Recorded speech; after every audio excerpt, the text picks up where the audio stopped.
Mogadishu, The Battle of Stolen Aid by Madison Horvath, Gianna Temperato, Charles Wright, and Kyle Debussy. Our world today is mired with the tragedy of civil wars. However, there is a very distinct reason why most of the civil wars one hears about are in Asia and Africa. The Civil War and future U.S. involvement can be traced to the clans of the Somali people. The people of Somalia, although ethnically and culturally the same, separated themselves into different clans. Then dictator Mohammed Syed Barre rose to power, exploiting and attacking these clans, leading to his downfall and the creation of clan-based militias. These militias started fighting all over the country, and one clan in particular, the United Somali Congress, or the USC, captured the capital and Barre fled. However, infighting among the USC led to the rise of General Muhammad Farah Adid, who, to gain an edge over Ali Mahdi Muhammad, stole aid sent to starving citizens. To protect the aid, then President H.W. Bush sent U.S. troops into Somalia. These troops would eventually enter Mogadishu to capture General Adid, and in an overnight standoff, 73 were wounded, 19 killed, and 1 captured. Negotiating and compromising for the bodies of the deceased and the release of the 1 captured soon became one of the newly elected President Bill Clinton's toughest challenges while in office. Assuming power in 1969, General Mohammed Syed Barre established a socialist regime, ousting the democratically elected government. Barre tried to instill irredentism, the want of a people to return their lost territories, and nationalism into the Somali people. This failed disastrously when the Ogaden War reclaimed some Somalis living under Ethiopian rule. Barre's military was completely humiliated by the Soviet-backed Ethiopian army. Angry, Barre executed 82 military officers. This failure in reclaiming lost land and the execution of officers led to a coup attempt. Even more enraged, Barre blamed this on the Mujahideen. An organizer of the coup fled to Ethiopia and formed the Mujahideen anti-Barre militia called the Somali Salvation Democratic Front, or the SSDF. Starting with the Mujahideen, Barre started to attack and purge clans all throughout Somalia. He used a tactic called environmental warfare, where he sent his red berets into the clans' homelands, destroying waterholes and grazing fields. This resulted in the death of thousands of Mujahideen people and hundreds of thousands of cattle. Also, soldiers and governmental militia killed and attacked the clan. This violence then carried over to the Isaac clan, who had their business taken. They were purged from civil posts, and many were imprisoned. This happened along with the environmental warfare, and government committed atrocities. Then Barre attacked the Howie clan, who lived in the south, with the same tactics.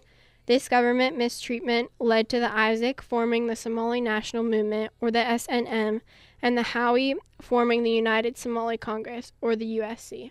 The USC decided to attack the capital of Mogadishu to oust Barre. In 1990, the USC entered the outskirts of the capital and the fight began. For 4 weeks, Barre and what was left of his army struggled against the USC. Reports stated that artillery fired into civilian neighborhoods held by the USC. Somali professor Yusuf Muhammad Hadid said the reverberation of the artillery echoes coming from the fighting and the stench of gunpowder added to the dread we felt. On January 27, 1991, the presidential villa fell along the airport, and Barre fled the country.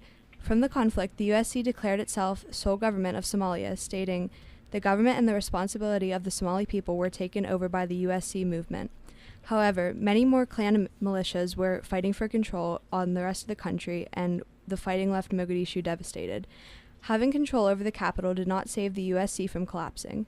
The USC's leadership in Italy elected Ali Mahdi Muhammad as the interim president, but General Muhammad Farah Adid wanted power for himself and started fighting in Mogadishu for power. General Adid did not want to compromise his power that he had gained from fighting. He wanted to complete control over Somalia and the USC, so Adid gathered his men and fought against Ali Mahdi. Adid's failure to compromise his power only led to more and worse conflict in Somalia. With the Civil War in full effect and the USC's infighting for the capital, a new problem arose.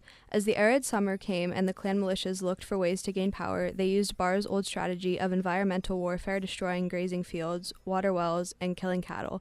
This led to a full-blown famine, resulting in the deaths of 300,000 civilians. Because of the deaths, the UN and the Red Cross sent in humanitarian aid to help the starving citizens. The idea of using hunger as a weapon was used by many of the militias and warlords as aid shipments went throughout the country. They were stolen by gangs and bandits. Ships carrying aid were attacked trying to enter Mogadishu port. This prevented the vital supplies from getting to the dying Somalis. In response, the UN launched the United Nations Operation in Somalia, or UNISOM. This was to establish peace and order between the fighting factions in the country and the capital so humanitarian efforts can be accelerated in the country. With no real peace established after UNISOM, George H.W. Bush decided to enact the UN-approved Operation Restore Hope. 25,000 U.S. Marines were stationed in Somalia to help aid get throughout the country by using air assault operations, patrols, security operations, and searches. Then President Bill Clinton was inaugurated, and the Force in Somalia mission changed to restoring order and peace via a stable government. This led him to establish Task Force Ranger, made up of Navy, Army, and Air Force Special Forces unit. On October 3rd, they were tasked with infiltrating Mogadishu to capture some of General Adid's lieutenants. They located these men in plain buildings in the city and planned to drop in from Black Hawk helicopters to join with an armored convoy to escort the prisoners out of the city. This was to take an estimated 30 to 45 minutes. Then, disaster struck. Within seconds of being on the streets of Mogadishu, the soldiers began taking heavy fire from all directions. It amazed me just how fast the Somalis started to fight. It seemed that we were on the ground for a few seconds, and then bam, the heavens opened up with small arms fire. The soldiers were quickly pinned down and struggling to stay alive in the onslaught of bullets. I pictured all these Somalis pulling their old AK-47s off the mantle, running down to take a few shots at the Americans. They would shoot out of windows, around corners, over walls, from everywhere. As the fight in the city stretched to hours, many Somali citizens took up arms against the American soldiers. The soldiers lost most communication, 2 Black Hawk helicopters were shot down, and the armored convoy faced roadblocks and small arm fire at every street. The mission was quickly scrapped, and the convoy fought their way out of the city with 2 high-ranking prisoners and what fellow soldiers they could gather. Then, on October the 4th, with assistance from Pakistani and Malaysian troops, the U.S. troops fought back into the city to recover the wounded and downed helicopter crew. After intense fighting, they were forced to leave without the crews and some of the bodies of the soldiers. Adid and his militia quickly seized their opportunity and captured helicopter pilot Michael Durant. Adid's militia started to drag the dead throughout the streets of Mogadishu. This imagery quickly sparked public outrage, and President Bill Clinton sent retired Ambassador Robert B. Oakley to speak with Adid for the release of Michael Durant. Oakley arrived in Mogadishu on October the 8th, and after some arrangements, he met with the clan of Adid. They wanted the release of 60 to 70 men for Durant. However, President Clinton refused a compromise and wanted his immediate release from captivity. This stunned the clan because they would expect a trade for the prisoner. Oakley laid out a scenario with friendly advice, stating, "So what we'll decide is we have to rescue him, and whether we have the right place or the wrong place, there's going to be a fight with your people. The minute the guns start again, all restraint on the U.S. side goes. Just look at the stuff coming in here now. An aircraft carrier, tanks, gunships, the works. Once the fighting starts, all this pent-up anger is going to be released. This whole part of the city will be destroyed. That would really be tragic for all of us, but that's what will happen." This chilling scenario quickly made Adid compromise and give up his demands, releasing Durant after 11 days of captivity.